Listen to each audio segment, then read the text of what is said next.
Olá, seja bem-vindo a mais uma aula do Colegiado da Luz Hermética. Nós vamos continuar hoje a nossa última aula acerca do ritual e a ordem do cosmos. Partindo da onde nós paramos agora nas palavras de Jâmblico, uma vez que os deuses cavalgam esferas celestes permanecendo incorpóreos, inteligíveis e unidos, eles mantêm os seus princípios no reino inteligível enquanto contemplam sua própria forma divina. Eles governam todo o céu em acordo a apenas uma atividade infinita. E se, enquanto estando nos céus separadamente, eles lideram toda revolução eterna apenas por sua vontade, permanecem eles mesmos sem misturar-se com a ordem sensível, coexistindo com Deus, inteligíveis. Isso significa então que os deuses eles colaboram com a ordem do cosmos, participando da ordem do cosmos, mantendo-se inteligíveis, sem se misturar ao próprio ordenamento do cosmos. Como a luz que permanece firmemente estabelecida em si mesma, os deuses celestes permanecem no reino inteligível e servem ainda como princípios para suas estátuas visíveis, as esferas celestes. Por sua vez, os deuses celestes geram existências sublunares que também permanecem em continuidade com os deuses inteligíveis em acordo com uma união. A característica predominante dos deuses é a unidade. Suas atividades são unificadas. Embora o uno esteja presente em toda parte. Isso é mais evidente entre os deuses. Os deuses materiais estão unidos aos deuses imateriais através de sua característica comum, a unidade. Ou seja, existe uma unidade fundamental que perpassa todas as criaturas do universo. Perpassa a alma humana, perpassa os daimones, perpassa os deuses visíveis e os deuses inteligíveis. Todo esse ordenamento cósmico reside em unidade com o divino transcendente, em unidade com o uno. Ou seja, todos nós estamos conectados por esta mesma unidade a todos os daimones, a todos os seres, a todos os deuses, a todos os heróis e ao uno. É essa unidade em cada um de nós que garante a continuidade de um processo de criação cosmogônico em ordem. Então, os deuses inteligíveis criam os deuses visíveis, que criam entidade, e assim como os deuses inteligíveis, os deuses visíveis também criam daimones. Para quê? Para que possam atuar através daquela unidade nos reinos sublunares. Então, é através dessa unidade que os deuses controlam, que os deuses dão ação aos daimones. Nas palavras de Jâmblico, no caso dos deuses, sua ordem existe na união de todos eles. Seus gêneros primários e secundários e toda a natureza gerada deles coexiste em harmonia na unidade. O início, o meio e o fim coexistem por causa do uno. Assim, no que diz respeito aos deuses, não se deve procurar de onde o uno vem a eles, pois seja lá o que o ser é neles, esse ser neles é uno. E de acordo com esse princípio, os deuses secundários permanecem no uno dos deuses primários, que dão aos secundários a unidade que vem deles. Todos eles possuem uma comunhão de indissolúvel conexão. Repetindo, é justamente essa unidade em cada uma dessas criaturas, é a unidade do Uno que é transmitida ao Nous. E é essa unidade que lhe garante essa comunicação com o Uno. Por outro lado, o Nous transmite esta mesma unidade do Uno aos deuses, que transmitem essa unidade do Uno aos daimones e às almas humanas.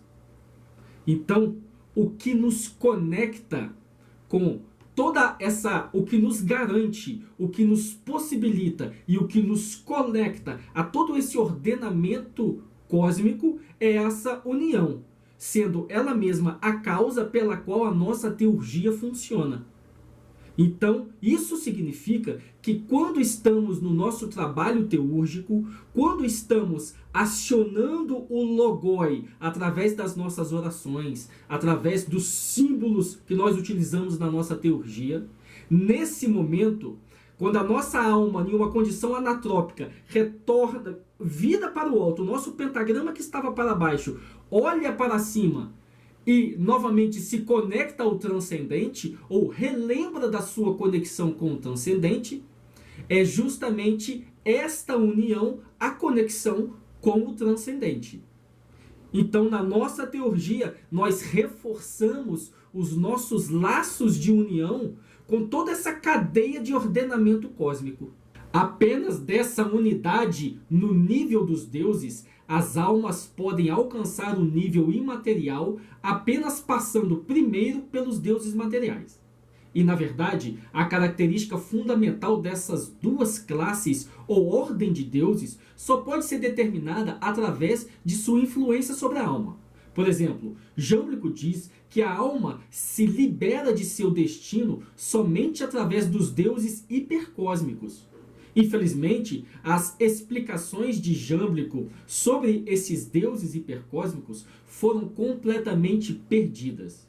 No entanto, Damácio, o último dos filósofos neoplatônicos, diz que a sua descrição dos deuses liberados é baseada nos ensinamentos de Jâmblico, o que pode nos encaminhar por meio deste conhecimento.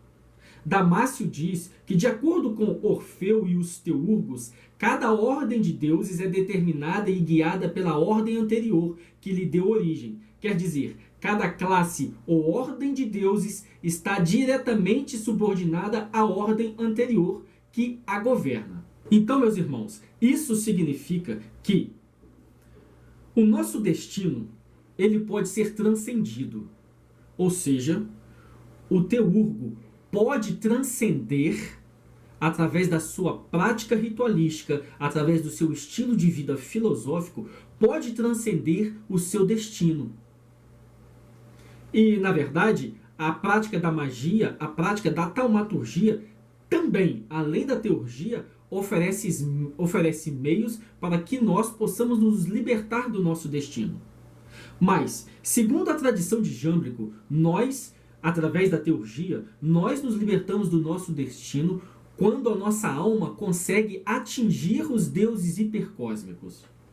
É por isso que, no trabalho de teurgia, nós começamos a trabalhar, a operar com os daimones, começamos a operar os daimones e heróis, depois com os deuses visíveis, os deuses cósmicos, e depois com os deuses invisíveis, os deuses hipercósmicos. Então, só quando a nossa alma consegue atingir esse plano de luz e perfeição, é que a ela é garantido, por conta do contato com este plano de luz e perfeição, um estado de iluminação que liberta o teurgo do seu destino. Então, os deuses liberados devem ser concebidos como os últimos dos deuses hipercósmicos e exercem atenção providencial sobre o mundo.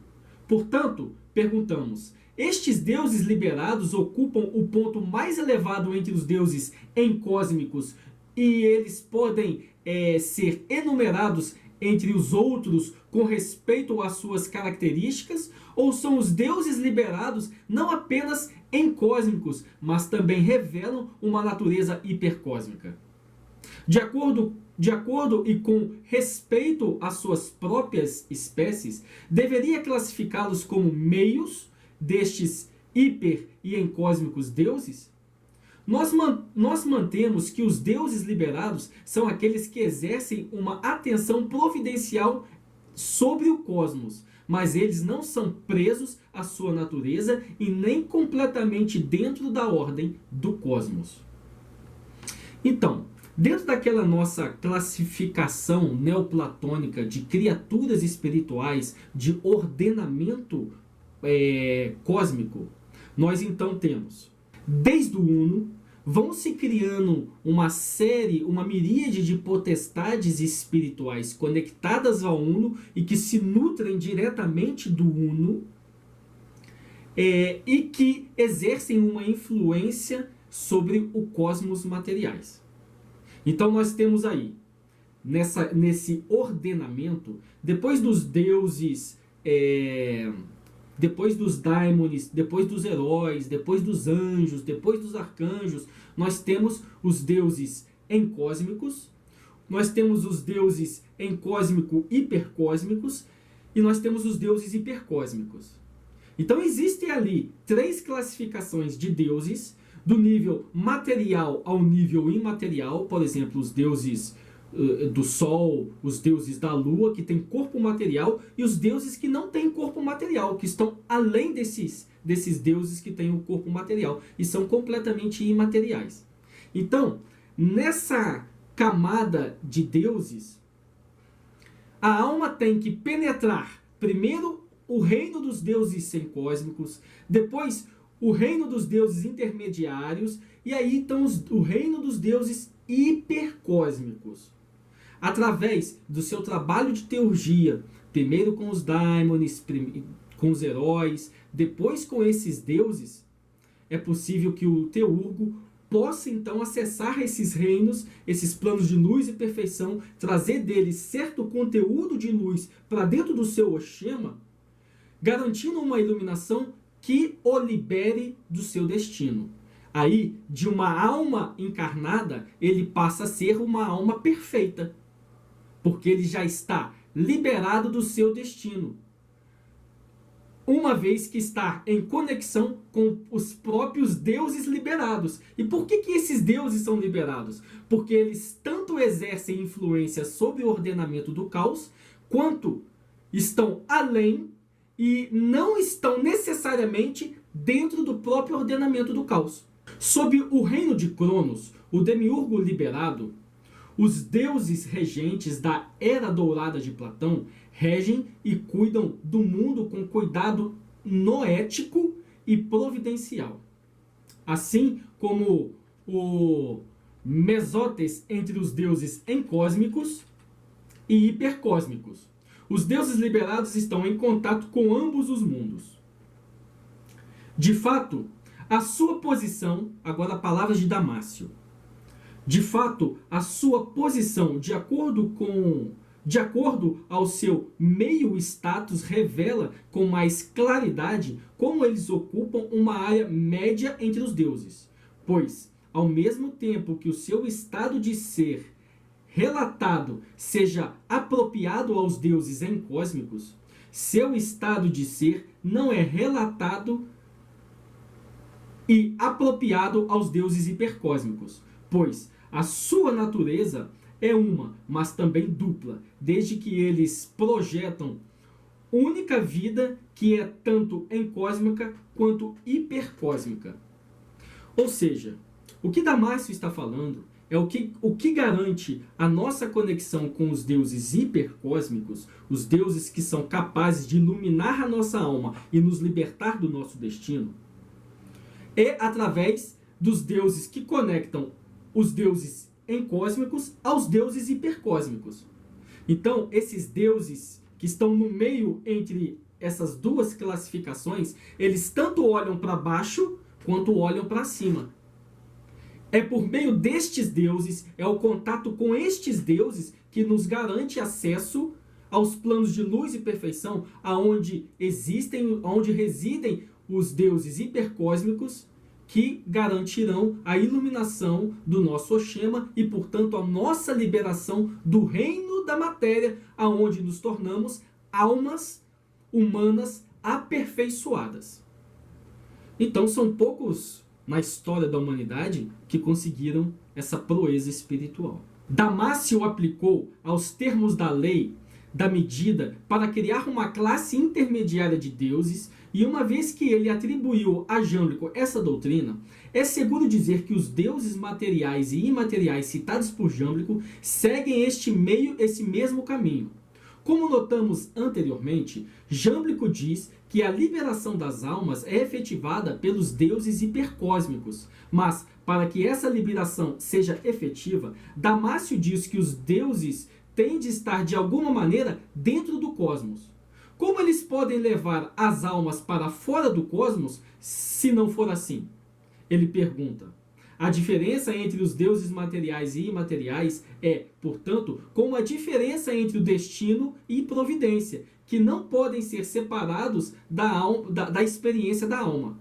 A classe ou função mediadora dos deuses liberados reflete a experiência da alma na presença libertadora dos deuses imateriais, na ordem material, e mais, uma vez que a experiência da alma é triádica, a ordem dos deuses também é. Assim como os corpos esféricos dos deuses celestes intermediam os reinos corpóreos e incorpóreos, os deuses liberados intermediam os reinos encósmicos e hipercósmicos, sendo a sua identidade e posição sempre relativa no contexto em que são experienciados pela alma. Justamente o que eu acabei de falar.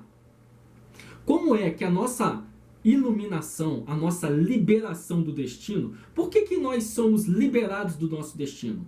Porque a nossa alma, o nosso Oshema de luz, ele transcende o cosmos. É quando a nossa alma ela consegue sair completamente daquele ciclo cósmico e estar à parte dele. Então a nossa alma se torna liberada do destino, porque saímos do ciclo cósmico, saímos da própria roda do Sansara. Veja bem, se são os deuses hipercósmicos capazes de fazer isso com a nossa alma, como que eles podem fazer isso se eles mesmos não estão dentro do cosmos? Como eu falei anteriormente, eles exercem uma função no cosmos. E como eu falei anteriormente, todas as criaturas que estão no cosmos são conectadas em união.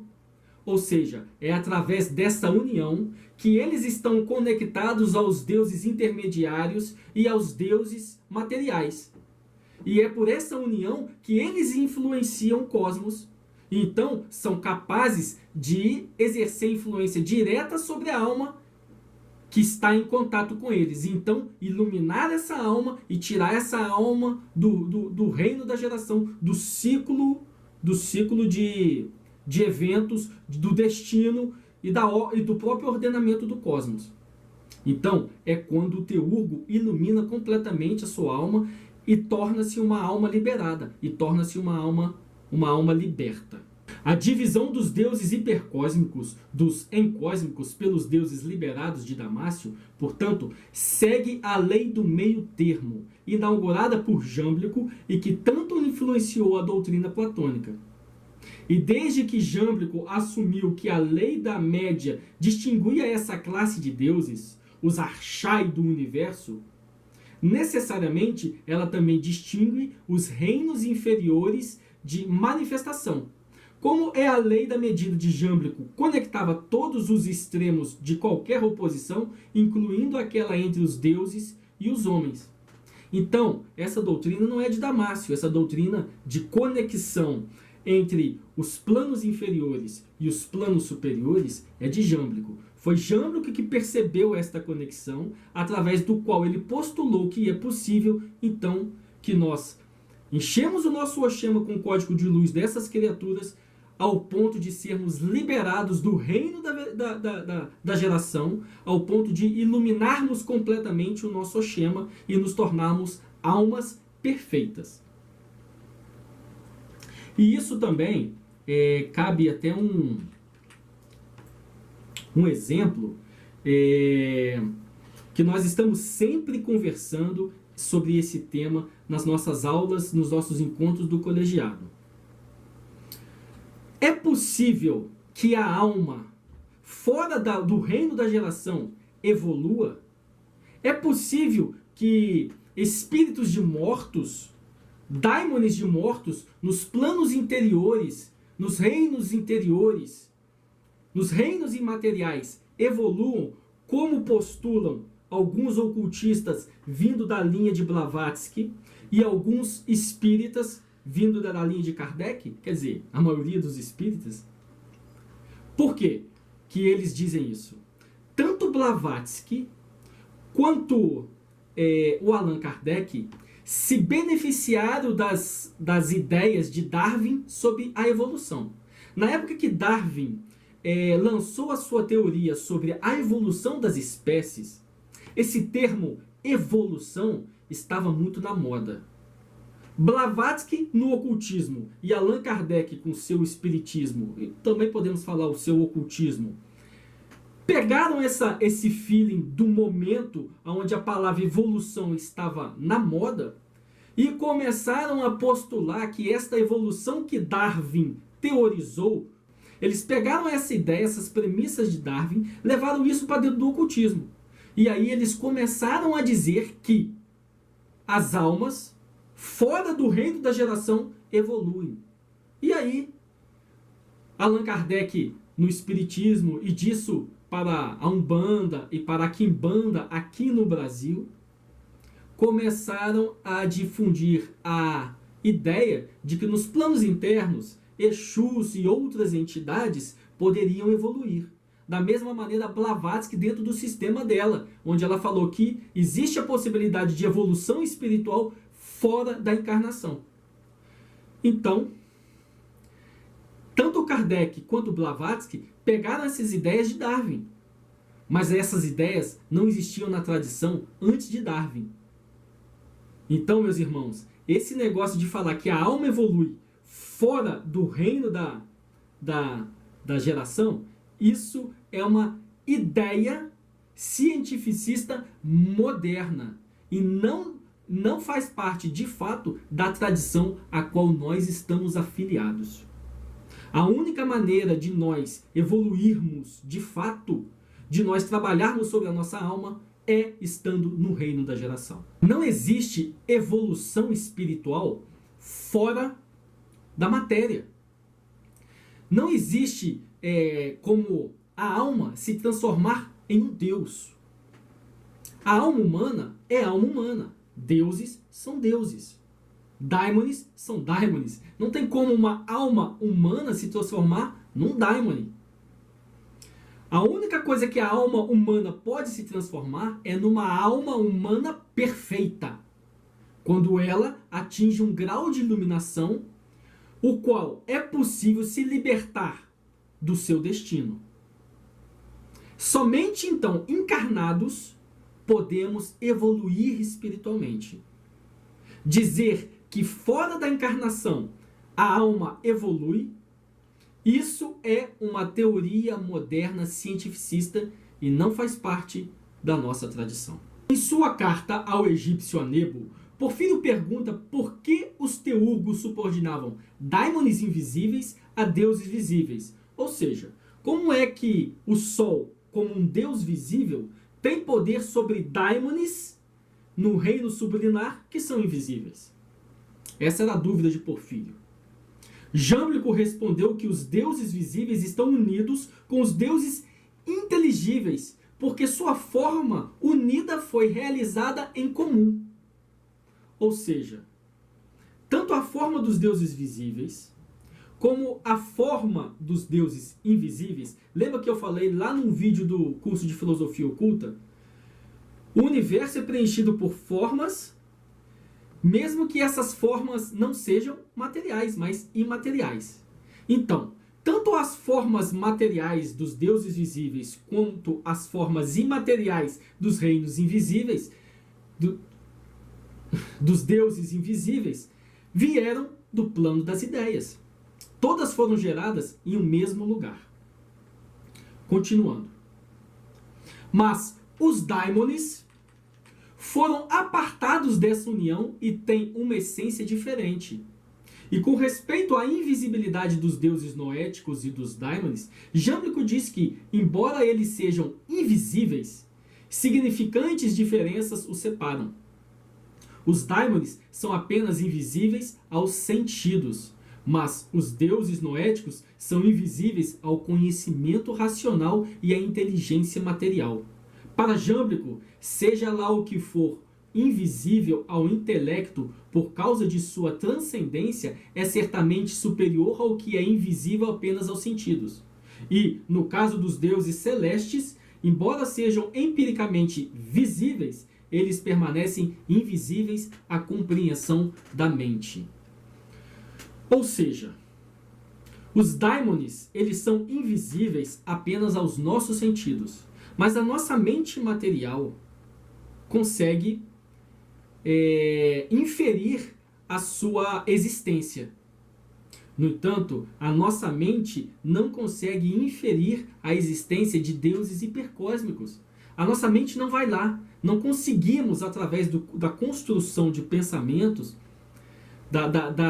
como Jâmblico que mesmo postula esse termo dele, com a nossa inteligência material, o nosso conhecimento racional, não conseguimos mensurar de fato esses deuses invisíveis e inteligíveis.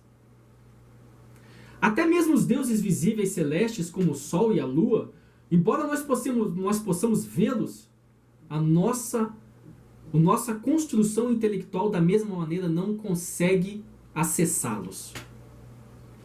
Então, na visão de Jâmblico, pelo fato de os daimones serem apenas invisíveis aos sentidos, e tanto os deuses serem invisíveis à mente intelectual, ao nosso construto racional material, então eles estão em uma escala de superioridade espiritual muito mais elevada que os deuses, que os daimones e que nós.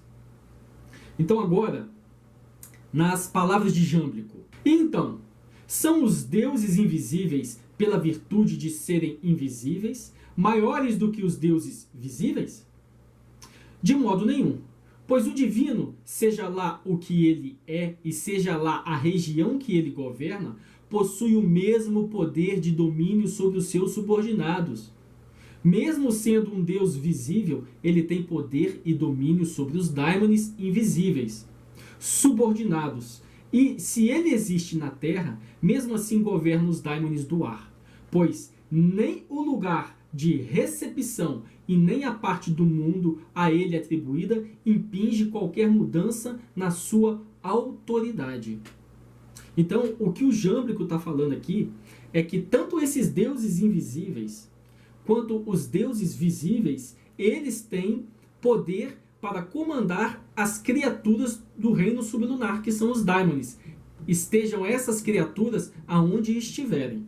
Deuses e daimones também se distinguem em relação aos seus domínios. O domínio dos deuses é universal, mas o domínio dos daimones é dividido por regiões.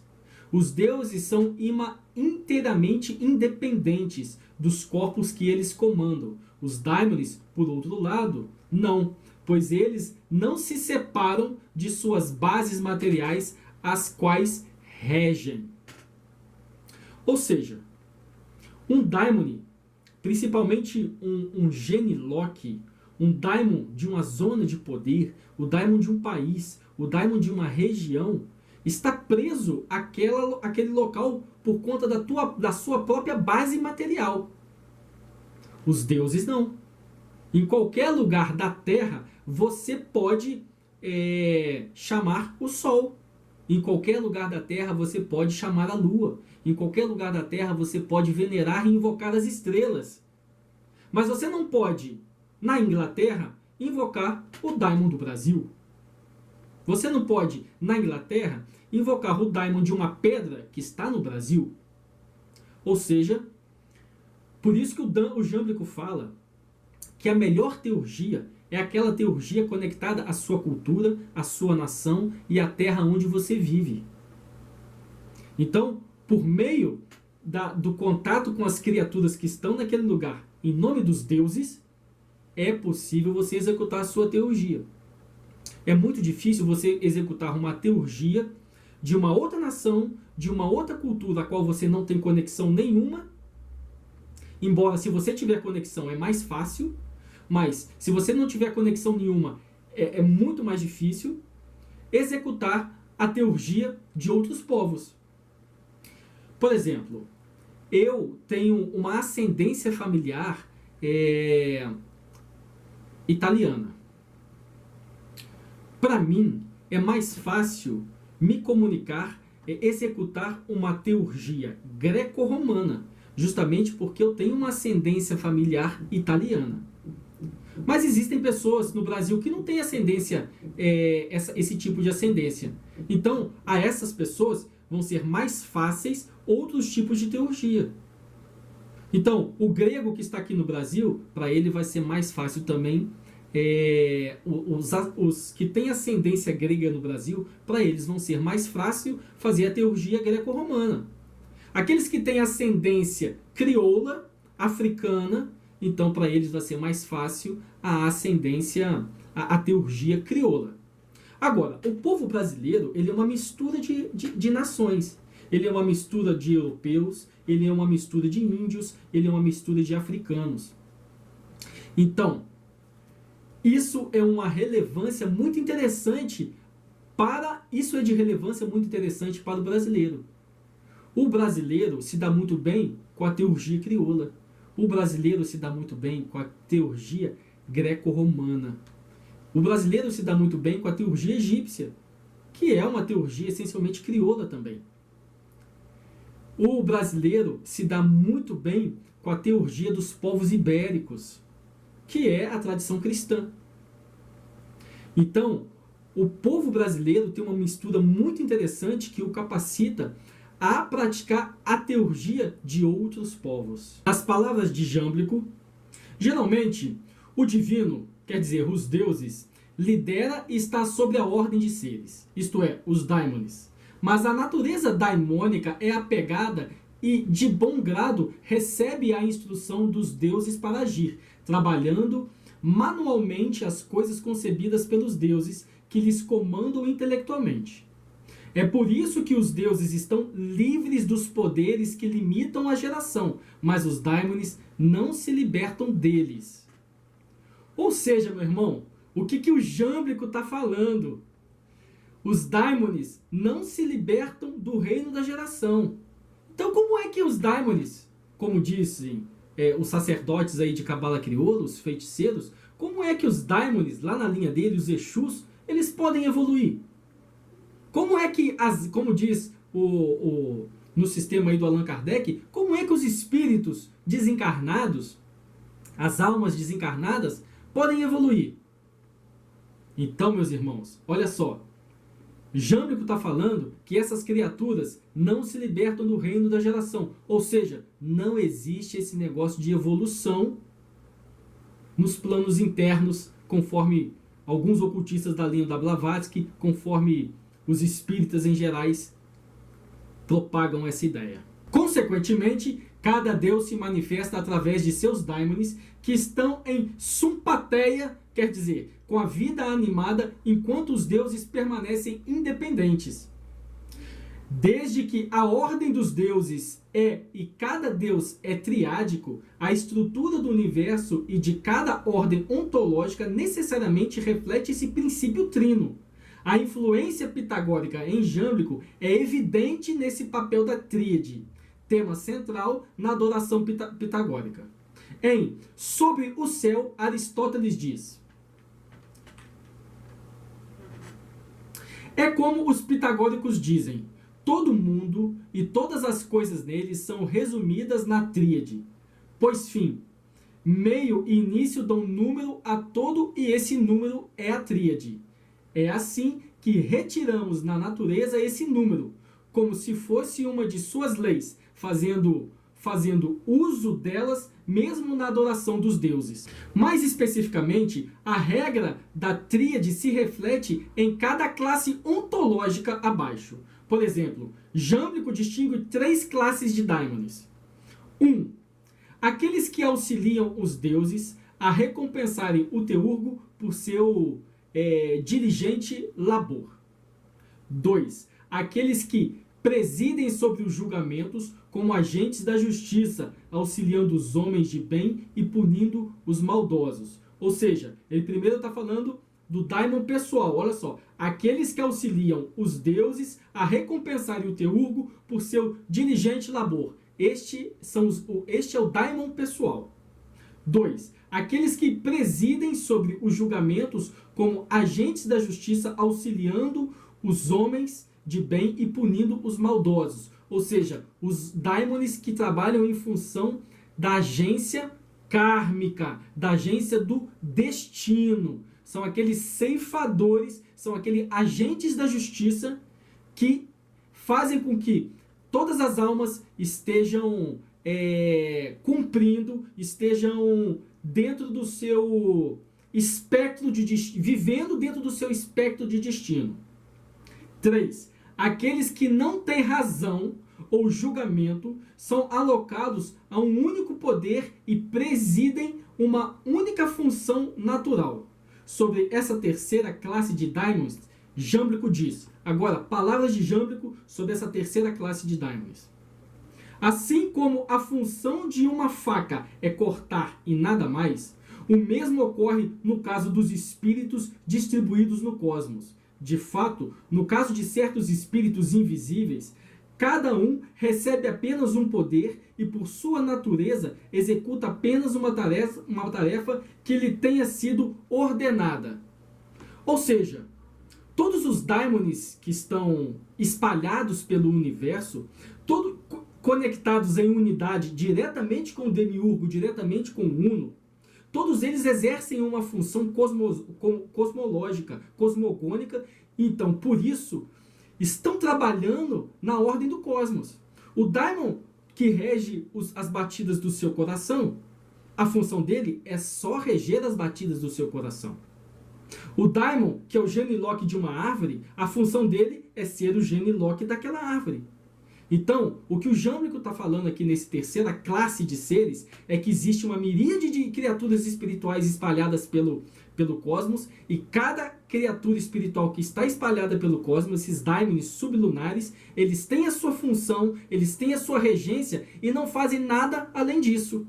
Ou seja, se você pedir ao daimon da sua casa para ir lá do lado de fora atacar uma criatura espiritual, atacar uma alma humana, ele não vai fazer isso. Por quê? Porque a função dele é tomar conta da tua casa, é reger a casa onde você está morando.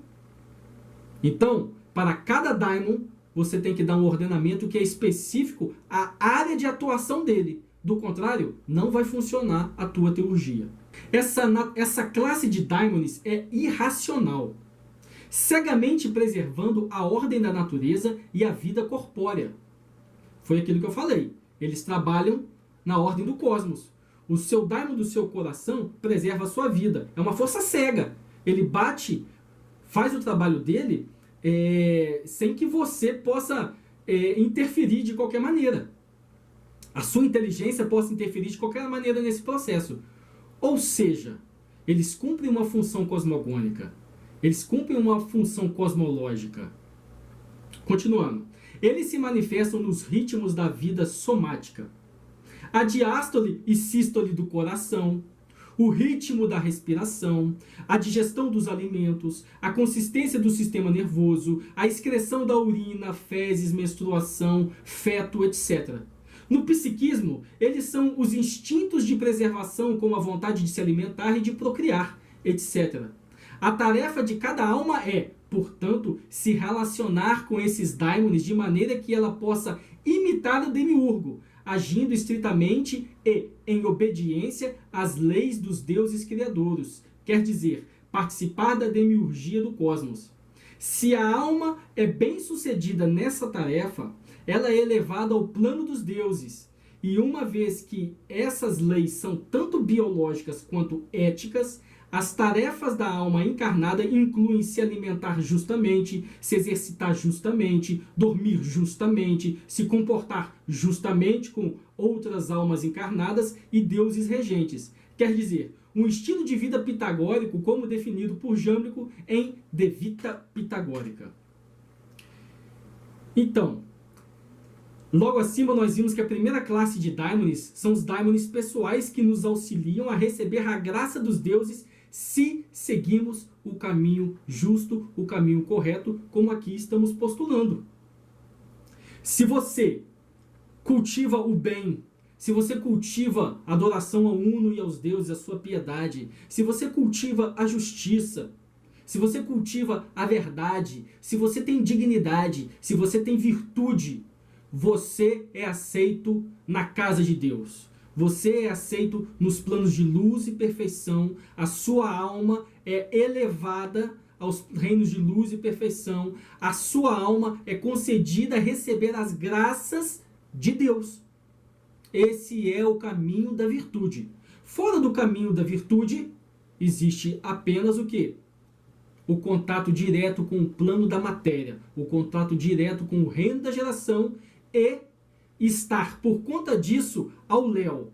Estar por conta disso, podendo ser influenciado por forças sublunares de todos os tipos. Então, quando cumprimos a nossa tarefa, quando cumprimos a nossa função, que é estar em harmonia com a ordem do cosmos, em harmonia com a mente de Deus, então recebemos as graças dos deuses e somos elevados em epifania divina aos planos de luz, aos planos de perfeição. Para isso, a nossa conduta tem que ser reta. Para isso, o nosso caminho tem que ser justo. Para isso, o nosso cultivo tem que ser sempre o cultivo do bem. Os oráculos caldeus refletem essa mesma influência, onde se lê: pois em todo o mundo brilha uma tríade, regida por uma mônada. Enquanto o Uno reina transcendental sobre todas as tríades, sua atividade imanente toma a forma de filia, um termo que Jâmblico tomou emprestado dos pitagóricos. Cosmologicamente, filia, como o eros caldeu, é o poder que une todas as coisas. Teologicamente, filia une todas as tríades de deuses, e uma vez que os deuses regem todas as teurgias, cada rito teúrgico é uma expansão dessa filia que governa o cosmos e une os deuses aos homens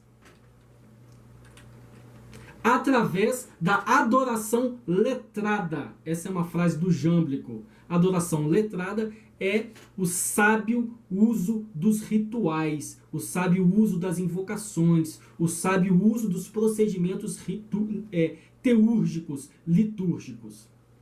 Essa filia é transportada aos teurgos através dos rituais, que tanto incorporam quanto refletem a ordem divina. Então eu havia falado para vocês, na última aula, que para que a nossa teurgia, o nosso ritual de teurgia dê certo, e o próprio ritual ele tem que refletir a ordem do cosmos. O que conecta, refletindo a ordem do cosmos, quando aquilo que nós estamos praticando no nosso têmenos reflete a ordem do cosmos, então produz-se filia, produz-se uma conexão que ajusta o nosso ritual, a nossa teurgia, à própria demiurgia do cosmos. E neste ajustamento é que nós participamos dessa demiurgia do cosmos. Nas palavras do Jâmblico, e cada ritual não é legislado intelectualmente do primeiro princípio de acordo com as leis dos deuses, pois cada rito inicia a ordem do cosmos, tanto o inteligível quanto o celestial, e cada um possui a medida eterna dos seres simbólicos maravilhosos enviados pelo próprio Demiurgo, o Pai de todas as coisas. Então o que o Jâmblico está dizendo é o que? No nosso processo de teurgia, nossa mente está conectada diretamente ao Pai Celestial, ao Demiurgo, E é essa conexão que garante que a teurgia dá certo e que os deuses participem da nossa teurgia. Em cada rito, possui o seu início e fim nos deuses. O teurgo é o executor, não o iniciador, pois não é possível que nenhuma das divinas ações sejam executadas de maneira sagrada sem a presença dos seres superiores para supervisionar e completar as divinas ações. Ou seja, não existe ritual de teurgia se os deuses não participam dela. Não é o homem, não é o teurgo que começa ou finaliza. Eu já falei isso várias vezes. Mas ele apenas participa da teurgia que já está em movimento, que já está acontecendo. Então, na teurgia dele, no termos dele, quando ele convoca toda a presença divina, quando ele convoca todo o testemunho dos deuses celestiais, dos deuses mesencósmicos, dos deuses hipercósmicos, de toda a ordem divina, de todo o ordenamento divino, essas criaturas espirituais participam do ritual de teurgia. E se não for assim, a teurgia não está acontecendo. Uma vez que a alma humana é mais inferior das divindades, e, em seu estado encarnado e anatópico, é incapaz de alcançar os deuses, não pode inventar ou mesmo iniciar um rito teúrgico. Lembre-se, no ordenamento cósmico, a alma humana está no sopé, é a mais inferior das classes de ordenamento divino. A nossa alma, por estar nessa condição anatrópica, essa condição decadente, a nossa alma não tem condição de fazer teurgia nenhuma. O que nós temos que nos fazer é nos alinhar ao demiurgo e então participar da teurgia que já está em operação no universo. Vamos finalizar agora com as palavras de Jâmblico. Se estas coisas, quer dizer, os ritos de teurgia, são apenas costumes humanos e recebem sua autoridade de instituições legais, poderia ser dito que a adoração dos deuses é uma invenção de nossas ideias. Mas, na verdade, Deus é o regente de todas as coisas. Aquele que é invocado nos sacrifícios e cujo um grande número de deuses e anjos o cercam. E cada nação da terra é atribuído um guardião por ele. Assim como cada templo também é atribuído um guardião por Deus. Ou seja, existem inúmeros tipos de teurgia diferentes no planeta Terra. No entanto, todas elas têm o objetivo de se conectar a um único Deus transcendente que a tudo comanda. Então, afiliados à escola da verdade universal, o que nós temos que fazer para garantir a virtude desta iluminação espiritual é, de verdade, nos alinhar de coração, de alma, ao Divino Criador. Meus irmãos, finalizamos aqui a nossa aula de hoje. Paz e luz, telos, até a próxima.